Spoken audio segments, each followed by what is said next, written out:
Carter Worth. He's the Chief Market Technician at Oppenheimer Company. And Carter, I got to ask you first about these levels that we're seeing. We've seen the S&P come down 23 points today, 1263. It's been bouncing around.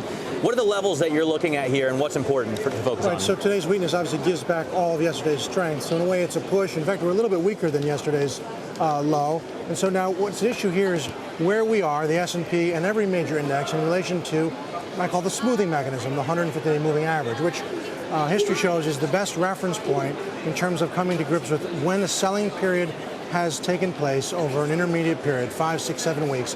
The first reference point is where you typically stabilize is at or near the 150 moving average, and that's essentially where we are. As of yesterday's close, in fact, the S&P small cap, the S&P mid cap, the Dow Jones Composite, what have you, all quite precisely at the 150 moving average. What does that mean for the S&P?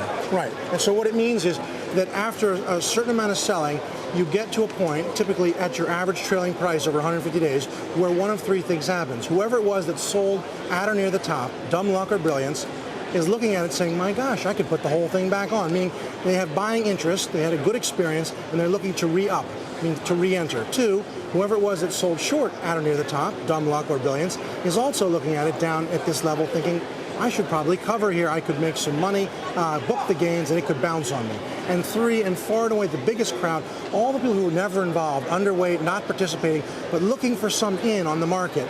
The discount, when you're down to your average trailing price over 150 days, typically draws that money off the sidelines into the market. So here we're talking about the broader market, but you have some specific company examples as well, and gold, and one of my favorites, obviously, Yum. Yeah, sure, and they tell the tale. If you were to look at a 2-year chart of gold over the last, 2 years or even longer, gold quite precisely encounters profit-taking moments, intermediate declines, and those come to rest or end at or near the smoothing line, 150-day moving average, and it bounces. When you look at Yum, a totally different animal, a food stock, yes, it too. KFC. Yeah, KFC, good stuff, bad stuff, whatever your pleasure. But it too responds to its 150-day moving average. And so right now, figuring out the market is to figure out how certain stocks, like Yum or a commodity like gold, do in fact respond to their 150-day moving averages. And there are several that are at key junctures right now. How do you factor in investor psychology? Because regardless of the level here, we're looking at, what, 6 weeks of losses?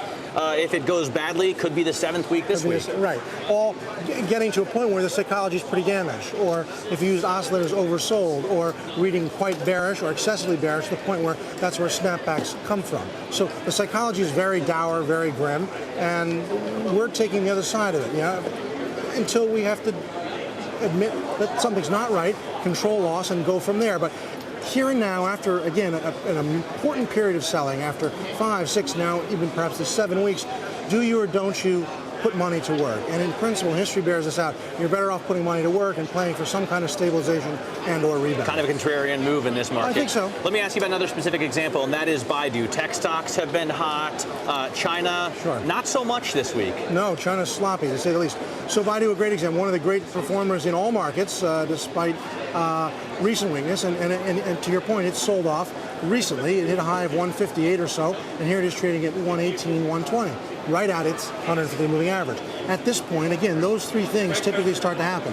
Whoever it is that sold well at 158 wants to re-enter at some point. Not someone who doesn't like the stock, who got out because they don't like the story. They got out because the valuation has a happy experience looking to re-enter. That happens at or near this juncture. ConocoPhillips is another example, even as we see oil sell off. Same thing, where it's come down from 80 to around 82, in fact, to 70. Plus or minus, and it started to stabilize at its 150-day moving average. The principle is Conoco is available at a discount, 82 to 70. Baidu is available at a discount, and the discount starts to attract capital, attract shorts to cover, new money to come in, former happy investors to re-enter, and that process stabilizes, more often than not, an intermediate decline. Got it. Carter, thanks so much for joining us. Really appreciate it. Carter Worth from Oppenheimer Company.